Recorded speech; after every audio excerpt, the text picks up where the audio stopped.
Bienvenue à tous. On a voulu faire aujourd'hui un petit temps d'échange simplement autour de, entre autres, d'anciens lauréats ou des parrains aussi des trophées de la e-santé. C'est bien de donner un trophée, c'est bien de féliciter les gens, de présenter un projet. C'est bien également de temps en temps de voir ce qu'ils deviennent 1 an, 2 ans, 3 ans, 4 ans, 5 ans après.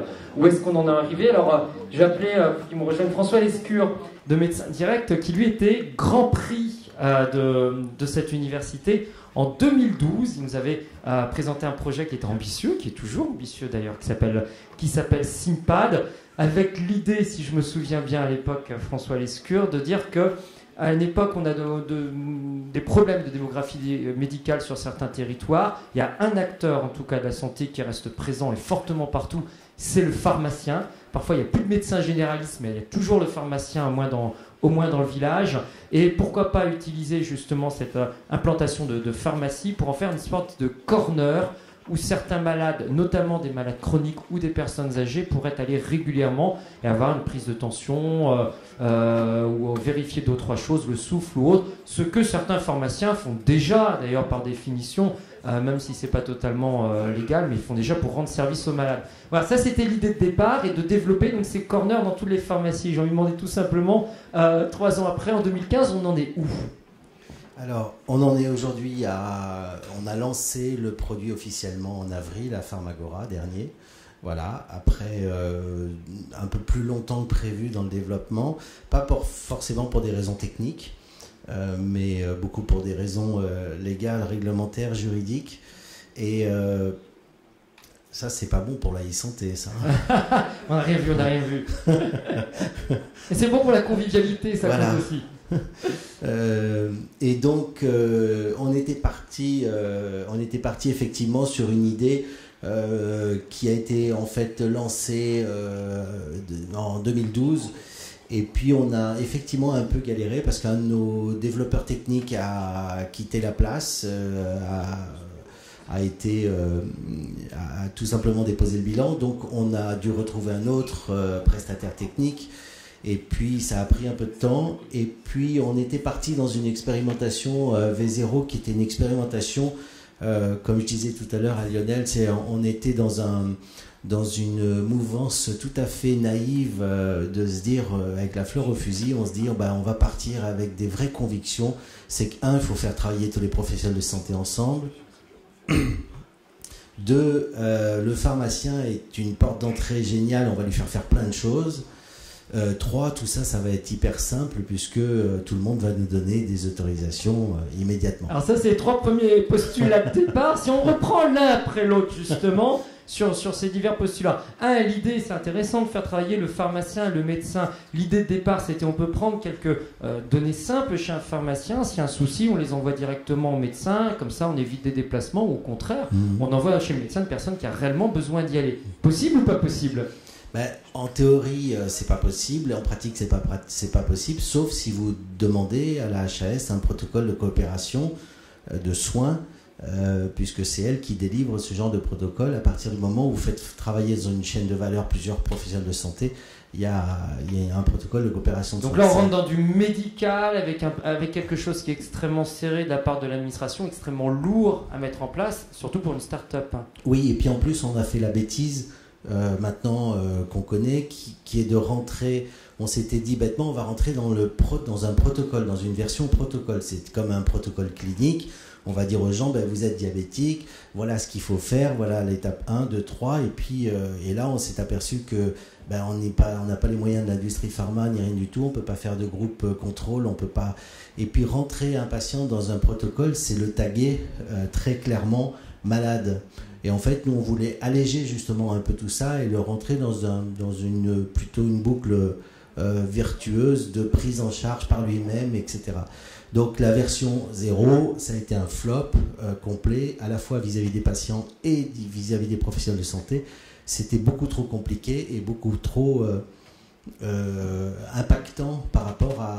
Il fallait rentrer dans un protocole, il fallait rentrer dans des étapes très précises. Donc là, hop, le chef d'entreprise voit qu'il arrive sur les rochers, c'est pas bon. On change de cap et on fait changer les paramètres. Qu'est-ce qui a changé entre la V0 et la V1? Vous êtes parti sur quel nouveau chemin? Eh bien, on est parti déjà avec quelque chose qui était centré patient et avec le patient qui décide lui-même. Alors ça, pour des raisons assez simples de l'égalité, le patient qui décide lui-même, personne ne l'embête. C'est lui qui décide de rentrer, de prendre une mesure. Le deuxième point, c'est qu'on est rentré par la mesure. Parce que dans les usages, en fait, si vous n'engagez pas un dialogue avec un patient et que vous ne l'amenez pas d'une façon un peu ludique à d'abord prendre une mesure et ensuite il se rend compte que s'il s'en va, la mesure sera perdue sauf s'il s'inscrit, on l'a amené déjà à faire un pas. Voilà. Donc nous, maintenant, dans le produit commercialisé, on rentre par la mesure. D'abord, je veux prendre une mesure et ensuite, je me pose la question de ce que j'ai envie de faire avec cette mesure. Et c'est beaucoup plus simple pour les gens parce qu'il y en a plein qui disent non, j'ai pris ma mesure, je suis content, au revoir. Le deuxième élément, c'est que on a systématiquement intégré dans le produit Médecin Direct, qui est la boîte que je dirige et qui est une société qui a une plateforme médicale à distance. Pourquoi? Parce qu'à partir du moment où le patient est devenu le centre de sa propre mesure, il lui faut un accompagnement qui lui permette en tout cas de prendre la bonne décision. Et donc du coup, on a intégré systématiquement Médecin Direct, la plateforme d'appel, dans le parcours du patient. Donc à tout moment, s'il veut un avis médical, nous on reçoit, c'est une société extérieure, même si c'est la même société, c'est deux produits différents. Le médecin de Médecin Direct reçoit l'ensemble du dossier engrangé dans SIMPAD avec tous les éléments et caractéristiques et il demande un avis au médecin. Le médecin lui donne un avis sur la conduite à tenir. Et la conduite à tenir, c'est souvent s'il y a un problème, retournez voir votre pharmacien ou votre médecin. Donc vous avez quasiment inversé, j'ai envie de dire, les paramètres de départ, qui étaient de dire on a un système de santé publique, même s'il y a des libéraux dedans, mais de médecins généralistes et de pharmacies qui existent. Autant utiliser plus intelligemment à fond ce système pour mieux suivre les malades et que le médecin soit le référent, qui le suive vraiment. Là, à l'arrivée, on voit que ce système, on n'arrive pas à le faire coordonner ou à le faire travailler ensemble, que c'est trop lourd à porter. Et finalement, on a un malade qui doit aller de son plein gré se faire prendre quasiment lui-même sa mesure, on le sent passer par le pharmacien, c'est un petit peu dommage, et plutôt que de s'adresser à son médecin généraliste, s'il a un doute ou quoi que ce soit, il vient sur votre plateforme s'adresser. C'est l'inverse, c'est le négatif pratiquement des paramètres de départ, mais ce qui est aussi une logique stratégique. Mais c'est une logique aussi pragmatique, parce que le pharmacien, on sait très bien qu'il accompagne le patient, même si c'est le patient qui se connecte en pharmacie, le pharmacien accompagne le patient. Ce qu'on fait juste, c'est qu'on donne aux pharmaciens un certain nombre d'outils complémentaires qu'on a ajoutés dans la version commercialisée aujourd'hui, qui reprend l'ensemble des nouvelles missions du pharmacien, la possibilité de dépister, la possibilité d'accompagner sur un certain nombre de pathologies. Donc le pharmacien est omniprésent. Très concrètement, dans les outils que vous avez installés aujourd'hui dans des pharmacies, qu'est-ce que l'on peut détecter, qu'est-ce que l'on peut dépister, qu'est-ce que l'on peut mesurer? Cet outil ressemble à quoi physiquement? Il fait quoi? Alors, les outils sont assez simples, ça ne vous étonnera pas, on a balance, glucomètre, tensiomètre, spiromètre.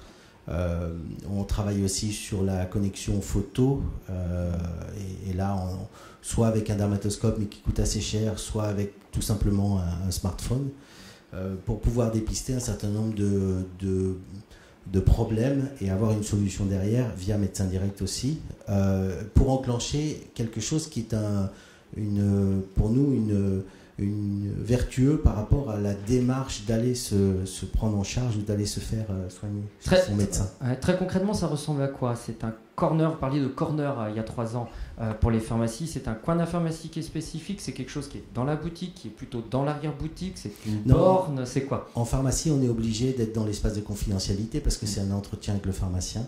Et donc on est obligé d'être dans ce qu'on appelle l'espace de confidentialité du pharmacien. C'est un écran tactile, c'est un espace pharmacien, un espace patient. Le patient peut, bien sûr on est en full web, donc c'est totalement accessible n'importe où, sauf ici parce qu'il n'y a pas énormément de réseau, donc j'ai essayé tout à l'heure, ça ne marche pas forcément bien. Il faudrait peut-être d'ailleurs corriger ça la prochaine fois parce que c'est un petit peu embêtant quand on veut faire des démonstrations de e-santé de ne pas avoir un réseau nickel. Mais voilà, donc c'est du full web. Les nouvelles versions arrivent chez le pharmacien en même temps. On fait des questionnaires online. Par exemple, il y avait la semaine du sommeil, des troubles du sommeil. On a fait un questionnaire spécifique sommeil et on fait travailler les médecins derrière pour pouvoir valider le logigramme qui permet de conclure que la personne a ci ou ça. Il y a eu la semaine de l'asthme, on a fait un questionnaire spécifique sur l'asthme. Donc le pharmacien reçoit à chaque fois l'information d'un nouveau questionnaire et qui peut mettre en place immédiatement. Des dépistages aussi possibles, des MLA, des choses comme ça. Tout ça c'est possible, c'est intégré dedans et on les intègre au fur et à mesure parce que l'outil permet d'intégrer des nouveaux questionnaires à la volée. Un nouveau questionnaire, ça nous demande 1 heure à mettre en place et à diffuser dans l'ensemble des pharmacies. Combien de pharmacies équipées aujourd'hui? Une quinzaine, on a commencé en avril. On y va doucement parce qu'on remonte bien sûr des bugs, des choses qui ne marchent pas forcément. Un truc tout bête, c'est que les pharmacies ont tout leur système d'internet sécurisé par leur logiciel et que souvent tout est bloqué, tout est fermé. Donc il faut qu'on trouve des solutions pour accéder à Internet différemment. Et puis on a des outils qu'on aimerait bien connecter qui sont dans les nouvelles versions, des outils connectés qui sont plus de l'ordre du mini-lab ou des choses comme ça qui vont permettre aux patients de se contrôler d'une façon assez rapide.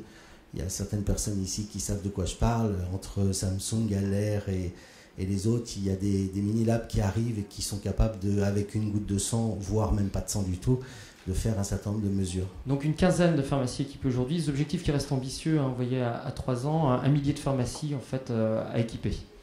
Oui, sauf que moi je suis une petite boîte, donc j'ai besoin de partenaires industriels et de partenaires... alors bien sûr, on est de partenaires qui peuvent être des assurances, qui peuvent être des industriels. Il y en a certains avec qui on discute depuis un moment, des groupements pharmaceutiques. Avec certains groupements, ça peut aller très très vite parce que le nombre de pharmacies à déployer est rapide. Voilà où on en est. Aujourd'hui, on a un système qui marche bien, qui est robuste, qui est évolutif. Et qu'on met en place au fur et à mesure dans les pharmaciens et qui voilà. Une question business, on en est où? Combien de salariés aujourd'hui spécifiquement sur ce produit SIMPAD et quel chiffre d'affaires, en tout cas quelle balance des comptes à l'arrivée? Alors SIMPAD démarre là, donc on installe des pharmacies, on est en période on va dire bêta, on installe des pharmacies gracieusement pour remonter tout ce qui... les pharmaciens aiment bien les choses qui marchent très très bien et qui sont... Donc on est encore dans cette période de tests et de remontée d'informations ou de bugs.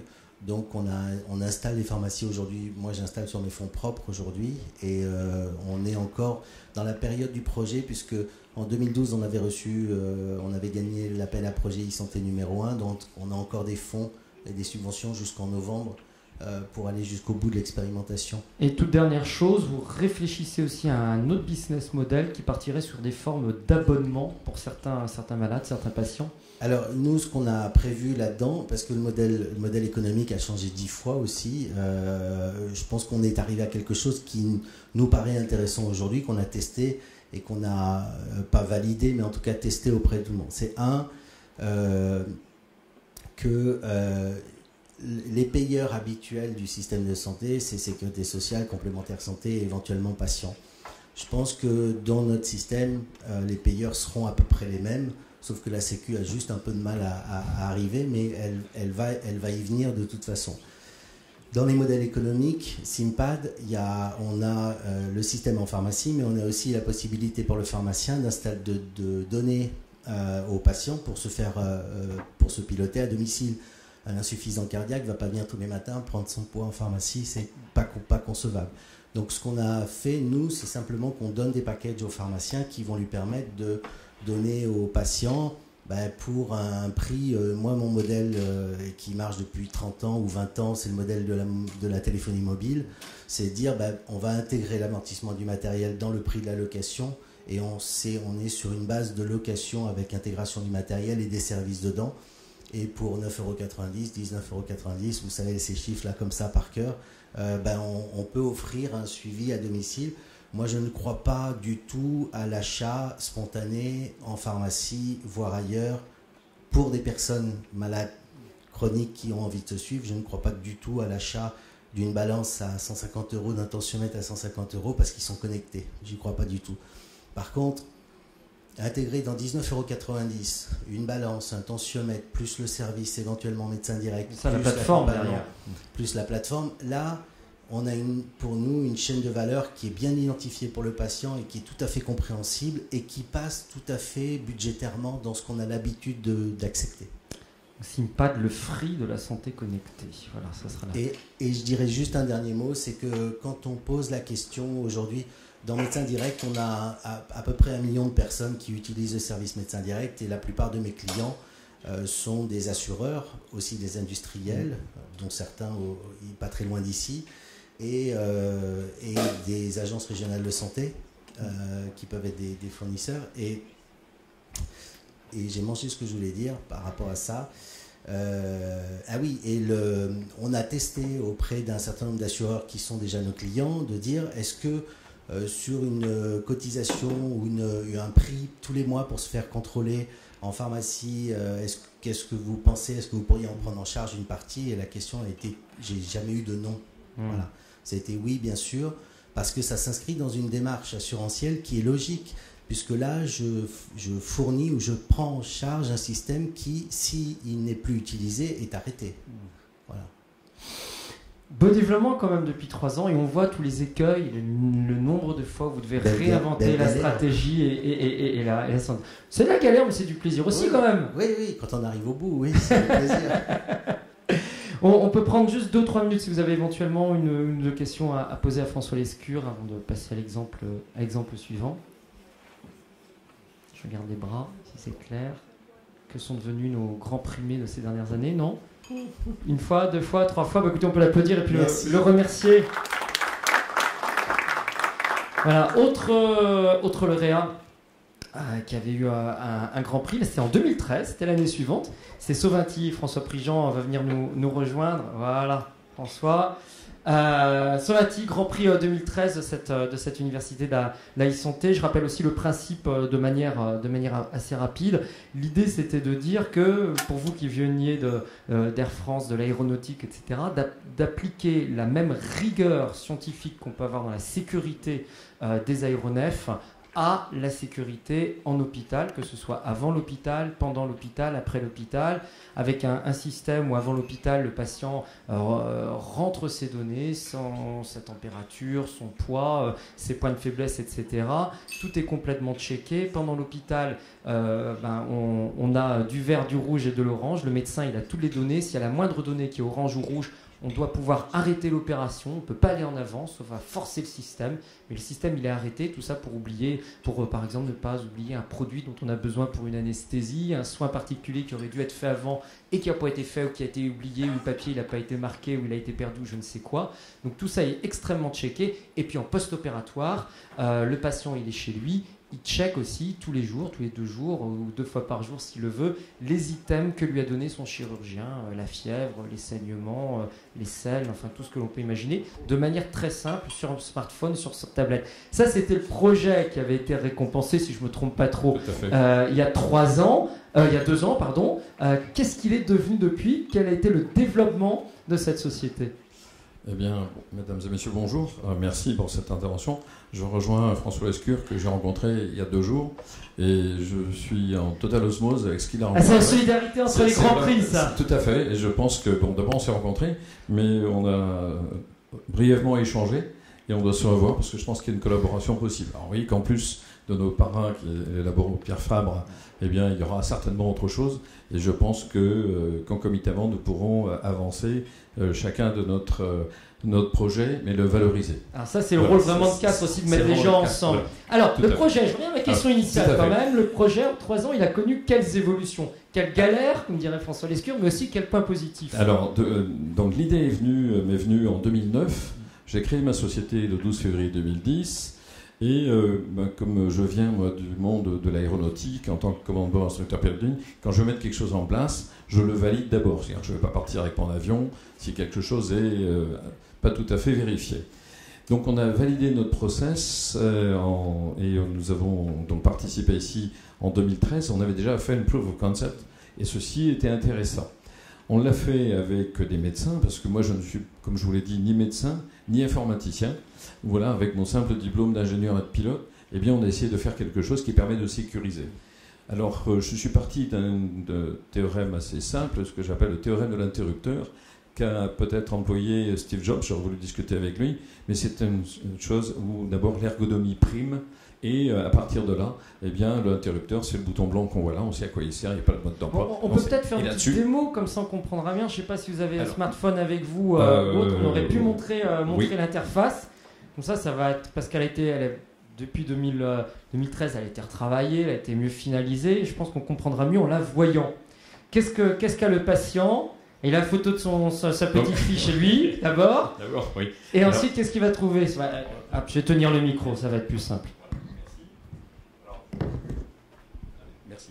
Alors, à partir de là, eh bien, le théorème de l'interrupteur, ici, vous intervenez, vous obtenez bien votre démo, votre mot de passe ici est intégré. Vous avez été voir votre médecin, il vous a donné une ordonnance, et en même temps, le système a calculé un mot de passe codé, crypté, et puis vous allez remplir celui-ci à domicile. Ça, c'est pour le suivi périopératoire. Ça se fait soit avant, soit après. Vous êtes bien, là en l'occurrence, on a pris Caroline Dufour, on va lui faire le suivi post-opératoire, on lui met le petit mode d'emploi, c'est assez simple, et vous dites j'ai compris, je valide. Tout le monde connaît le principe. À partir de là, vous rentrez dans des questionnaires, et quelle que soit la pathologie, vous voyez que c'est toujours la même question, le même système de réponse. Et si vous avez des couleurs... On va peut-être les lire pour les gens qui ne les voient pas. Par exemple, là, c'est « Avez-vous constaté des saignements ?» Donc, aucun, une fois sans caillot, plusieurs fois. Donc, selon la réponse qu'on va donner, on va être vert, orange ou rouge. C'est toujours la même logique aéronautique, vert, orange ou rouge. Et si on a un souci, eh bien, en dessous, on peut mettre soit un petit schéma, soit une explication, de façon à ce que le patient soit toujours informé. Et vous validez. Alors là, je montre aussi parce que l'interface, elle est vraiment très intéressante. Il y a des choses qu'on peut cocher. Là, on vous demande la fréquence cardiaque. Eh ben, on va la bouger. On va la bouger, voilà, comme ça. À des moments, on vous demande une échelle de douleur aussi. On va la bouger de cette manière. C'est extrêmement intuitif et facile à remplir pour une personne de n'importe quel âge. Enfin, c'est pas un truc pour geek, quoi. Non, pas du tout. Non. On a actuellement plusieurs milliers de patients qui sont suivis comme ça. Sachez qu'il y a 94% des patients qui ont accepté l'outil, mais alors là où le chiffre est exceptionnel, c'est qu'il y a 100% des patients qui ont répondu. C'est-à-dire que même les médecins nous disaient c'est pas possible. Ils n'en revenaient pas, à tel point que l'affaire est montée en très haut lieu au niveau du ministère, et j'ai été invité par le cabinet d'Emmanuel Macron il y a une quinzaine de jours pour expliquer mon système, parce qu'ils se sont rendus compte qu'il y avait un bug quelque part. Ils se sont dit qu'est-ce que c'est. Ils ont interrogé via la NAP la clinique, une des cliniques, et puis là ils ont remonté l'affaire et ils nous ont appelés. Voilà. Alors, ce qui est intéressant, c'est que sur cette plateforme, on a interconnecté tous les personnels de santé, c'est-à-dire qu'on va avoir l'hôpital, la médecine de ville, éventuellement les paramédicaux, les infirmiers ou autres qui vont suivre derrière. Et dès que le patient il a rempli, on a, et c'est très visuel, son check-up, on voit ce qui est rouge, on l'a vu avant, mais ce qui est rouge, ce qui est orange ou ce qui est vert, et c'est ce que va recevoir l'hôpital à l'arrivée, avant, pendant et après l'opération. Alors, pendant, c'est un autre système, puisque le système est intégré dans le bloc opératoire et sert uniquement. Ça, c'est le système, je dirais, extra-hospitalier. À partir de là, le médecin ou disons la plateforme reçoit l'alerte et aussitôt contacte le patient qui, lui, va répondre à d'autres questions plus pertinentes, plus précises. Et puis, on va décider si cette personne doit revenir faire un check ou éventuellement ce qui s'est passé il y a quelque temps. On a réhospitalisé la personne parce qu'on s'était rendu compte, grâce à des objets connectés plus la réponse au questionnaire, cette personne était en train de faire en direct une hémorragie interne. Il faut constater que alors ça c'est le côté patient. Je ne sais pas si sur l'iPhone il y a le côté hôpital, le côté praticien. On a la même infrastructure graphique très claire et on a ce qu'on appelle une espèce de tour de contrôle. On a, si le chirurgien il suit 100 patients, ça fait peut-être beaucoup en même temps, non, une centaine, et ben il va avoir éventuellement 80 points verts et puis je ne sais pas quoi, 10 points orange et puis 10 points rouges derrière, et il voit immédiatement quel patient a un souci. C'est transmis en temps réel, il peut aller consulter immédiatement, lui ou la personne de garde, le dossier de la personne. Absolument, c'est tout à fait ça. Et il a en direct les infos et il peut le recevoir, le consulter ultérieurement s'il est par exemple au bloc ou s'il est en congé ou en conférence au plateau de Castres par exemple. Eh bien, il peut le consulter à tout moment de chez lui. On a également, sur la même méthode, fait un outil d'observance médicamenteuse ou bien d'éducation thérapeutique. Alors les gens, quand ils sont chez leur médecin, en général, ils sont un peu inquiets. Nous, ce que nous avons fait, c'est qu'on a imaginé un système où justement le patient, quand il va rentrer chez lui, il va avoir un mode d'emploi extrêmement simple. Et à partir de là, on lui dit, voilà, là c'est pour l'exercice, par exemple, c'est une personne qui a subi une prothèse totale du genou, ce sont des kinés et des médecins qui ont fait ça. On dit, voilà, faites-moi l'exercice de la chaise. Ça n'a rien à voir avec le Kama Sutra, je vous rassure. Il vient ici sur un pied de loupe, et puis on lui donne des explications. Il y a un petit film. Alors des petits films comme ça, il y en a maintenant des centaines qui sont créés. Ça, si vous voulez, on a mis le questionnaire, ce sont les médecins qui ont rédigé les questions. Le système est totalement paramétrable, individualisable, ce qui fait que c'est toujours la même méthode, que l'on soit en cardio, en pédiatrie, en neurochir ou autre. C'est toujours la même chose. Ça, c'est intéressant, il faut le préciser, effectivement. D'abord, il y a un système, vous avez un back-office qui respecte la totalité des normes médicales, des obligations, etc., que peuvent avoir les médecins, les chirurgiens. Tout ça, c'est fait dans les règles de l'art.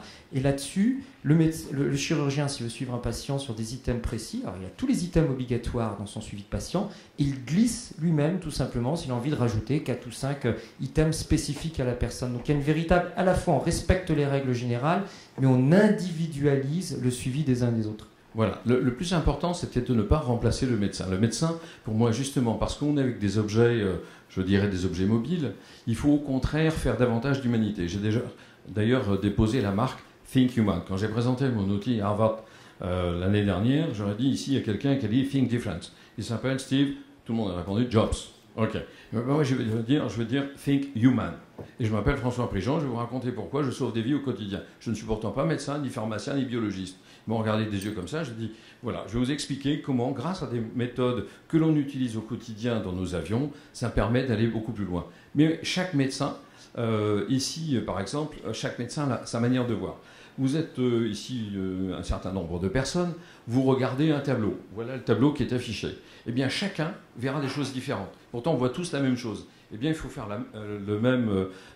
avoir ce même concept pour dire tel médecin, eh bien, s'il a l'habitude de travailler comme ça, on respecte ses habitudes. Ce qui fait que les médecins ne sont jamais perdus, puisqu'ils ne changent rien. Par contre, ce qui est intéressant, c'est qu'on va prolonger leur cerveau et leurs bras, et on va pouvoir faire une surveillance, je dirais, radarisée, pour employer une méthode de l'aéronautique, pardon. Et cette surveillance radar, eh bien, c'est quelque chose qui est important. Pourquoi ? En aviation, quand on n'a plus de nouvelles d'un avion, en général, c'est dangereux.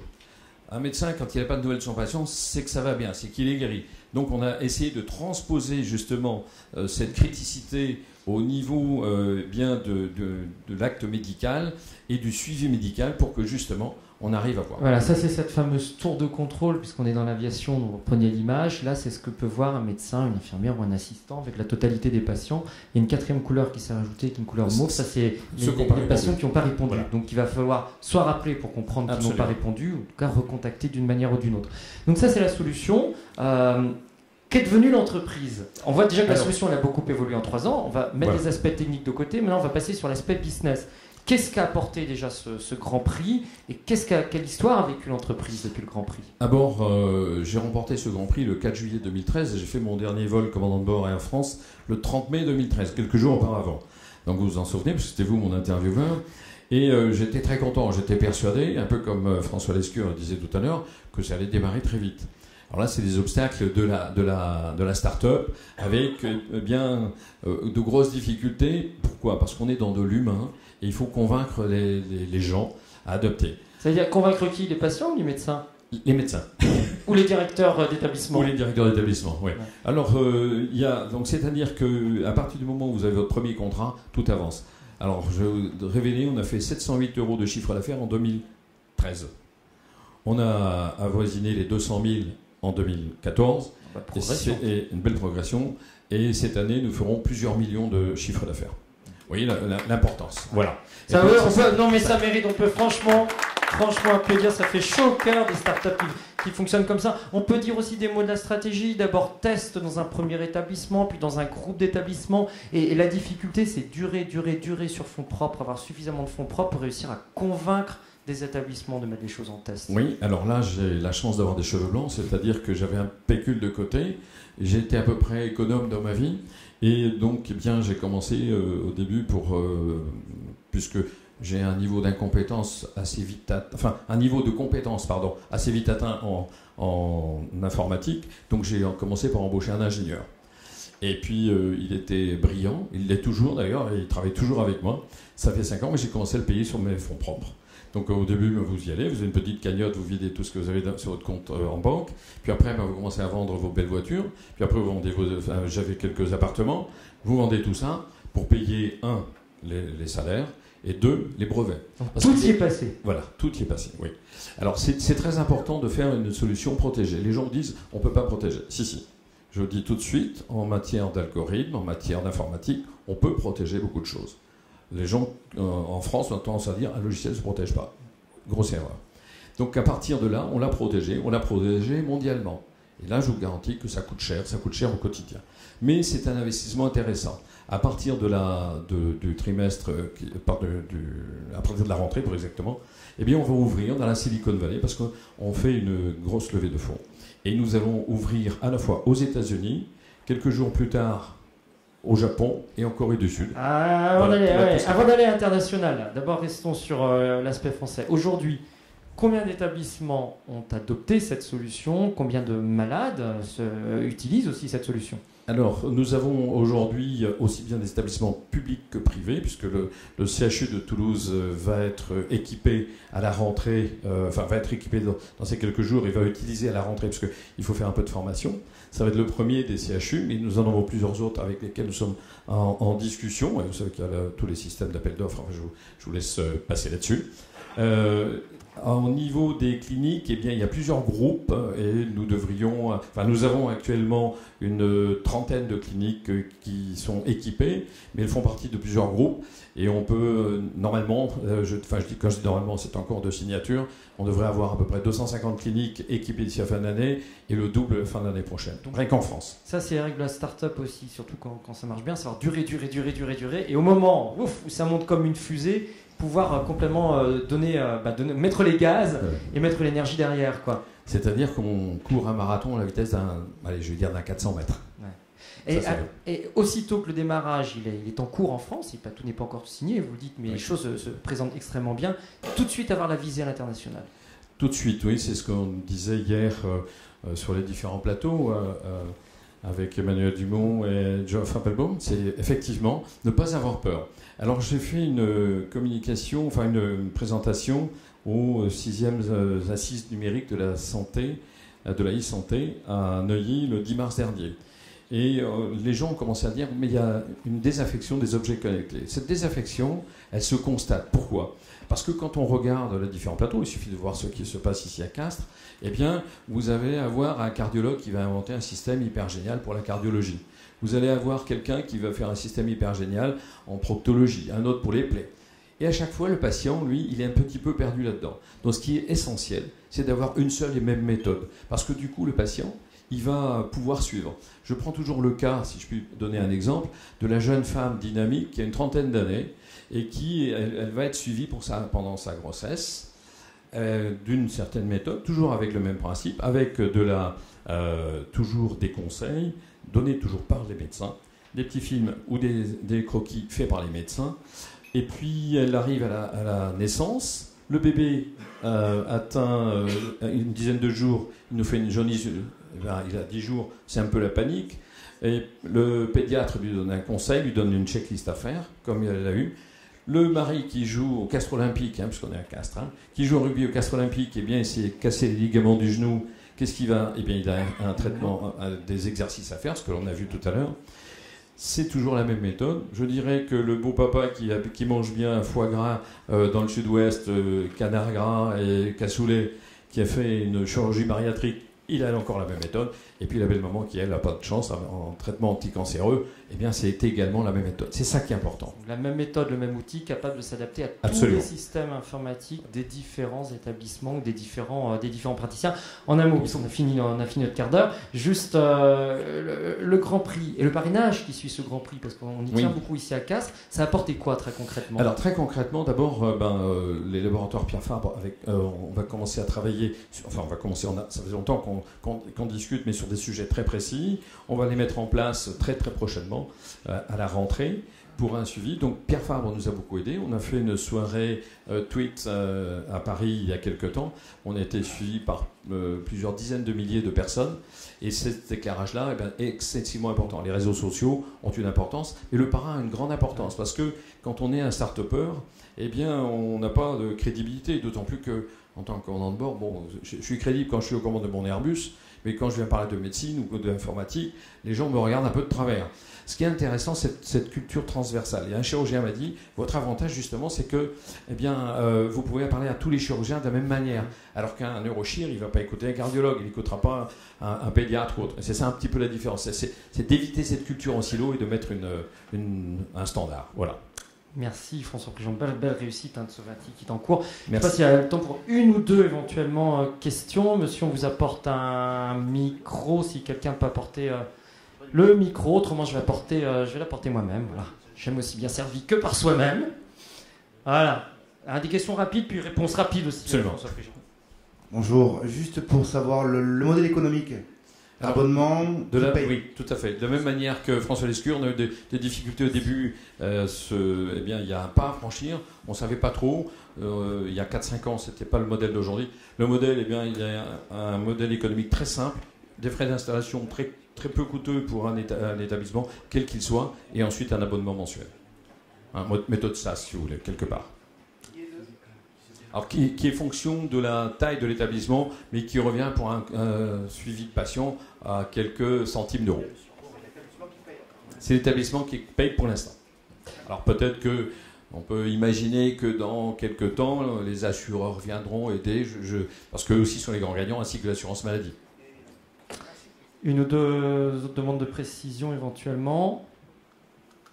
Non, merci beaucoup François Prigent. Merci beaucoup. Merci, bravo pour la réussite de ce VATI, donc qui était Grand Prix ici de l'Université de Castres en 2013. Autre prix, c'était pas un Grand Prix, c'était un beau prix réseaux sociaux 2014. Julien Arthus qui va venir me rejoindre, qui nous avait présenté une solution qui s'appelle My HospiFriends. Je rappelle l'histoire peut-être très rapidement, vous nous l'aviez vraiment bien expliqué. Vous avez subi un grave accident de la route, vous avez dû rester à l'hôpital une durée assez longue, alité, le temps il est un peu long lorsque l'on est comme ça à l'hôpital et qu'on n'a pas vraiment de contact avec les autres. Et sur cette expérience d'hospitalisation puis de suivi de soins en plus derrière, vous avez eu l'idée de monter cette application My HospiFriends et dire par exemple, écoutez, moi je suis chambre machin, j'adore jouer aux échecs, est-ce qu'il y a quelqu'un 2 étages plus bas ou 3 couloirs à côté qui voudrait venir faire une partie d'échecs avec moi, ou bien j'aime bien le cinéma, j'aime ceci ou cela, je serai là à quelle heure, et comment je crée du lien entre les malades. Ça c'était la solution qui avait été primée à Castres. Alors depuis, qu'est-ce qui s'est passé?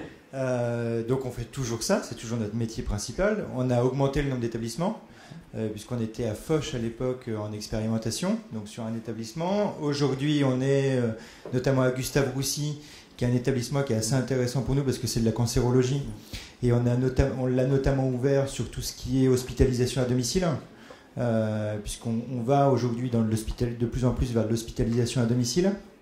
Et puis on a eu la chance, avec beaucoup de travail malgré tout, de rentrer à l'assistance publique des hôpitaux de Paris, notamment sur ces 5 établissements qui ont chacun une typologie assez différente, notamment Rothschild qui est spécialisé pour les oreilles, Saint-Antoine qui est un hôpital généraliste, Trousseau plus pour les enfants, et Thonon qui était aussi intéressant parce que ça concerne notamment la dialyse, et donc des personnes qui viennent très régulièrement à l'hôpital quelques heures et qui effectivement s'ennuient et sont isolés lors de leur hospitalisation. Aujourd'hui, combien, justement, passant par tous ces hôpitaux, combien de personnes, de patients utilisent cette application? Alors, stratégiquement, on ne peut pas le dévoiler parce que nous sommes en pleine levée de fonds, mais on va parler de pourcentage.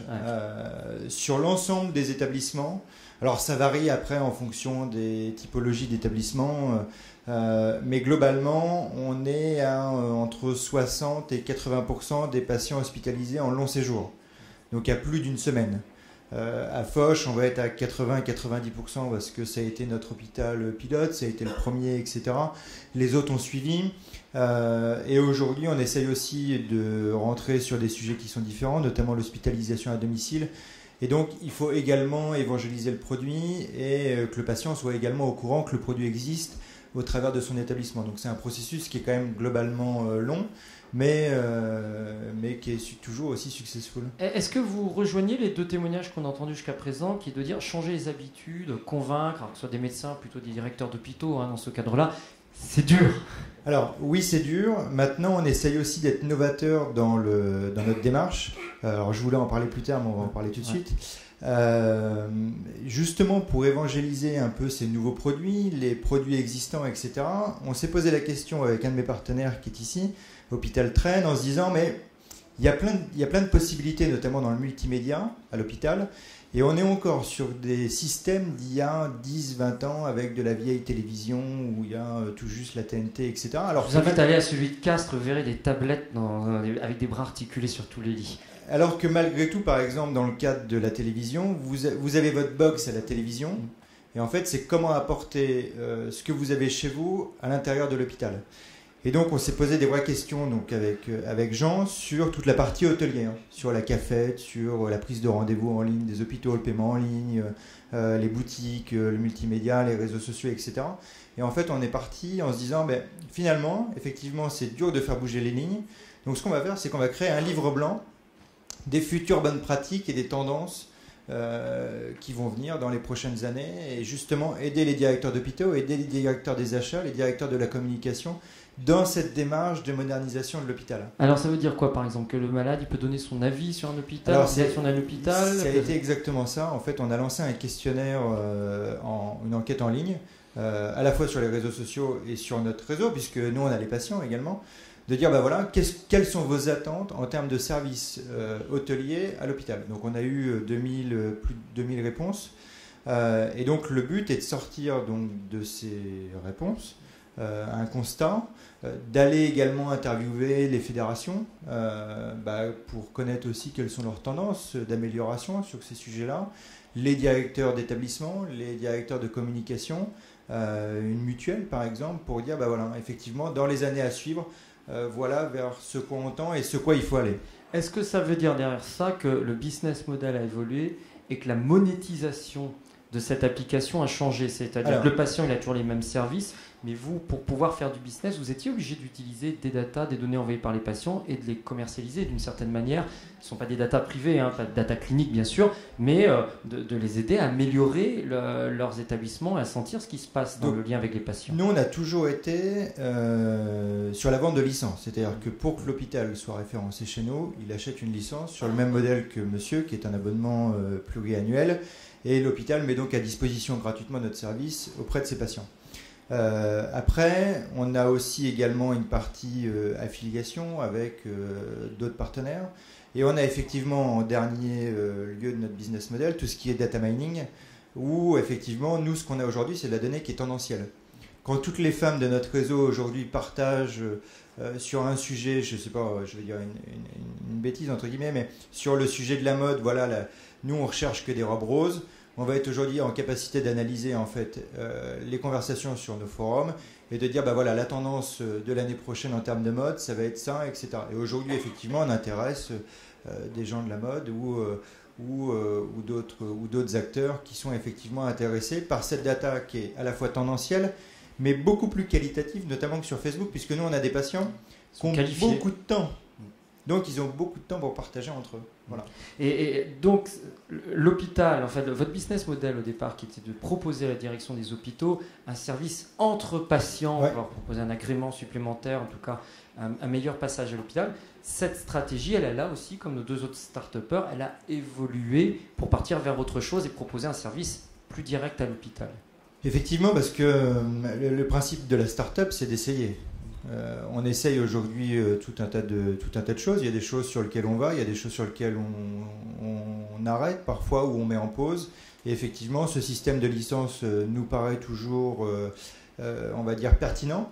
On a adapté le tarif également, parce qu'on était parti sur un tarif à l'époque qui était calculé en fonction de nos investissements qu'on avait faits. Et puis finalement, on s'est aperçu qu'on arrivait très facilement à vendre notre produit. Donc on est revenu sur un tarif inférieur parce que dans certains établissements, ça pouvait poser problème.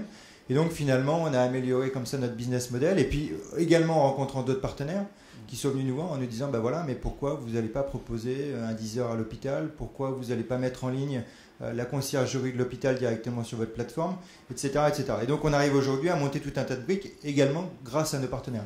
Aujourd'hui, MyHospi Friends, en termes de business, d'entreprise, c'est combien de salariés, quel chiffre d'affaires, quelle évolution? Alors, combien de salariés? On est une petite dizaine de personnes à travailler sur le sujet. Combien de chiffre d'affaires sur le premier exercice? C'est assez stratégique, mais on a fait 50K environ sur la première année, ce qui est plutôt pas mal pour une start-up en démarrage. Et aujourd'hui, on va parler en nombre d'établissements. On sera fin octobre sur une cinquantaine d'établissements et avec des moyens de financement complètement différents. On ouvre par exemple à la rentrée un des plus gros CHU de France. On va également ouvrir toute une région grâce à une agence régionale de santé. Donc on arrive à trouver comme ça différents partenaires et différents payeurs pour à la fois des établissements publics, privés ou publics-privés. L'avenir, c'est quoi? C'est comme les autres start-upers, une fois que c'est parti, c'est la fusée, on va très fort et on part à l'international. C'est un peu ça, sachant qu'on a essayé, beaucoup de gens nous ont dit, mais tiens, mais qu'est-ce qui se passe? On voit plus d'ouverture d'établissements, etc. Évangéliser les réseaux sociaux dans le monde hospitalier, c'est quelque chose qui est très dur à faire, qui est très lourd. Et donc, on a préféré en fait mettre en semi-pause, on va dire entre guillemets, les ventes de licences pour justement mieux analyser notre marché, mieux analyser ce qui se passait sur nos réseaux et ainsi mieux déterminer notre business model, la plateforme. On a fait évoluer beaucoup la plateforme depuis. Pour justement arriver aujourd'hui effectivement à vendre plus de licences parce que effectivement à la rentrée on sera comme ça. Juste pour terminer, un prix comme celui qui a reçu, un trophée comme celui qui est reçu à CAS, vous en avez eu d'autres aussi depuis, oui. On le voit. Qu'est-ce que ça apporte très concrètement? Alors beaucoup de crédibilité auprès des professionnels de santé. Les professionnels de santé, notamment dans les établissements hospitaliers, visibilité des entreprises et effectivement on a été très présent dans la presse l'année dernière, on l'est encore cette année. J'ai reçu il y a 15 jours un prix chez Groupama de l'entrepreneur de l'année dans la partie santé. J'étais chez Acteurs Publics on est nominé aux Victoires des Acteurs Publics 2015 dans la modernisation de l'hôpital. Et effectivement, à la fois, quand des institutionnels et des grands institutionnels arrivent à récompenser des startups comme les nôtres, oui, ça apporte effectivement une grande crédibilité. Et ça ouvre des portes. Exactement. Merci beaucoup. Merci beau succès là aussi. On voit d'abord des entreprises qui existent toujours, mais ça c'est jamais gagné quand on fait une start-up plusieurs années après et qui se développe vite. Pareil, une ou deux questions. Hop, j'ai porté du coup le micro. Merci. Donc Jérôme Bédard, Kinova Robotique. Je suis de Montréal et j'ai une question. J'ai été hospitalisé moi il y a 3 ans et je suis juste curieux. Les réseaux sociaux. Moi, j'étais en cardiologie et les gens étaient beaucoup plus âgés que moi. Donc, je dirais en moyenne 65 ans. 65 ans, donc en montant et pratiquement personne en bas de 40 ans. Et oui, ça, MyHospi Friends, super. J'aurais adoré me faire des amis d'hôpitaux. Mais, je comprends pas, tantôt, vous avez dit 90% d'usagers. Comment se situent les personnes âgées dans les hôpitaux avec les réseaux sociaux? Notre deuxième patient avait une petite 60aine d'années. Il faut bien comprendre qu'aujourd'hui, le digital, il y a effectivement 4-5 ans, c'était un sujet.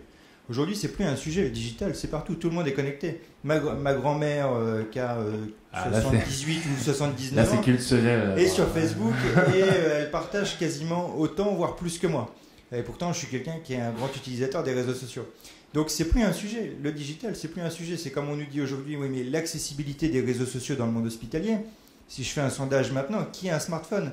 tout le monde va lever la main. Ouais. Et donc, le digital n'est plus un sujet et ne le sera plus à l'avenir. Ah. J'ai beaucoup plus de demandes d'ailleurs aujourd'hui en termes commerciaux de maisons de retraite qui sont intéressées effectivement par créer du lien dans les maisons de retraite que par des hôpitaux. C'est assez rigolo, mais effectivement aujourd'hui, on essaye de repenser l'interface pour la rendre, on va dire, plus accessible pour les personnes âgées, mais ce ne sera plus à l'avenir. Et encore une fois, dans 10 ans, on sera les seniors de demain. Alors plus certains que d'autres, mais... Non, mais on voit des évolutions effectivement sociologiques. Un Français sur deux pour l'équipement en smartphone, 50% de la population aujourd'hui. D'autres questions ou d'autres remarques sur Mosby Friends, c'est bien sur l'entreprise que sur l'application? Une fois, deux fois, trois fois, écoutez, merci, on peut applaudir en tout cas Julien Arthus. Merci à tous, une bonne continuation dans cette université d'été de la santé.